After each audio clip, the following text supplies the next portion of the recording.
Giving up is the birth of regret. The reality of life is that we will all hear more no's than we hear yeses. In the summer of 2009, I was 19 years old, working a summer position at Target between my freshman and sophomore year at undergraduate school. I was working in the women's clothing department, and I noticed a lady staring at me from across the aisle. I figured she probably had a few screws loose, so I attempted to ignore her very intense stares. She eventually manages to make her way a little bit closer and closer to me where I was working until she eventually walks up to me and says hello. I say the famous Target quote, which is, "Hi, may I help you find something?" She then asks me, "Were you born in this country?" And I was immediately offended. And I said, "Yeah, I was born in this country." And then she says, "Do you have any kids?" I said, "No, I don't have any kids." She then asked me if I was married, and then I said, "No, ma'am, I am not married." She says, "How old are you?" I said, 19. "May I help you find something?" She then says, "You are the most beautiful girl I have seen." And I said, "Oh, thank you." I didn't work that much for my makeup, but I did the best I could, but thank you. And then she says, "I think you could be the next Miss USA."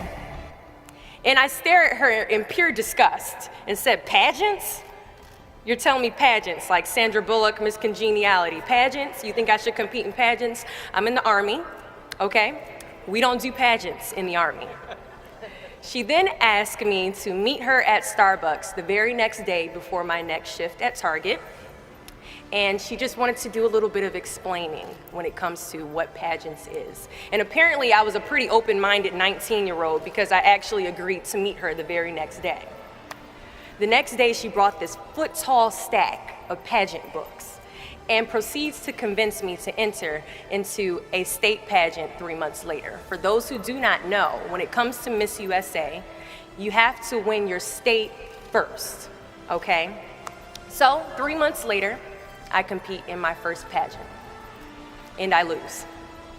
I go back the second year, compete in the state pageant, I lose. Go back the third year, compete in the state pageant, and lose. Go back the fourth year, compete in the same pageant, and lose. I go back the fifth year, y'all,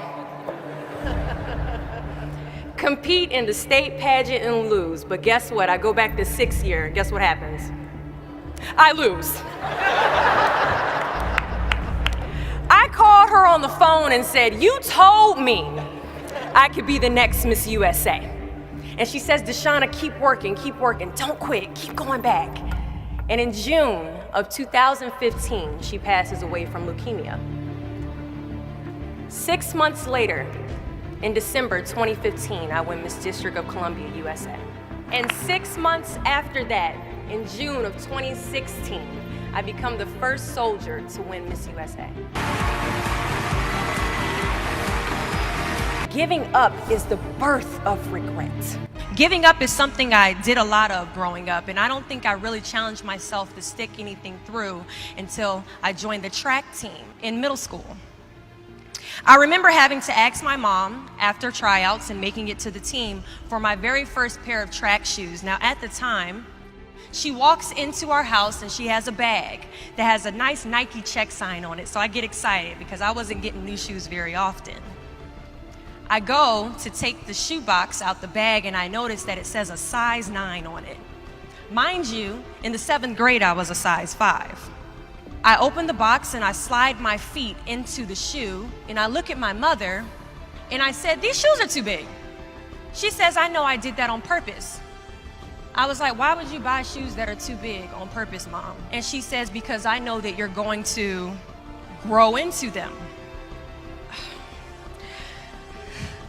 Coach has us line up on the starting line and he wants us to run a lap around the track.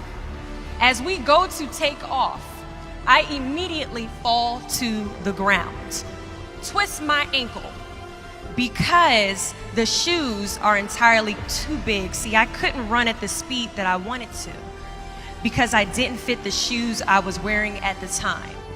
Now, many of us have goals we're trying to achieve, but the person we are right now is not the person that we need to be when we cross the finish line to our dreams. So we must walk and pace ourselves on this journey to our goals, because we haven't grown enough in ourselves to fit the shoes that we need to achieve our aspirations.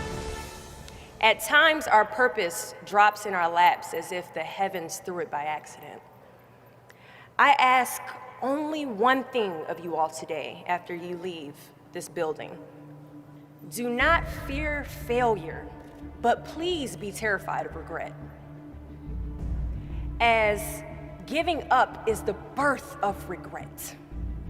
After you walk out this door, you will receive 100 doors shut, slam in your face. You will have 100 moments that will be filled with someone telling you no, or telling you, thank you for your application, but we regret to inform you that we've chosen a different candidate for this job. You will sit in 100 different interviews and you will not get the job.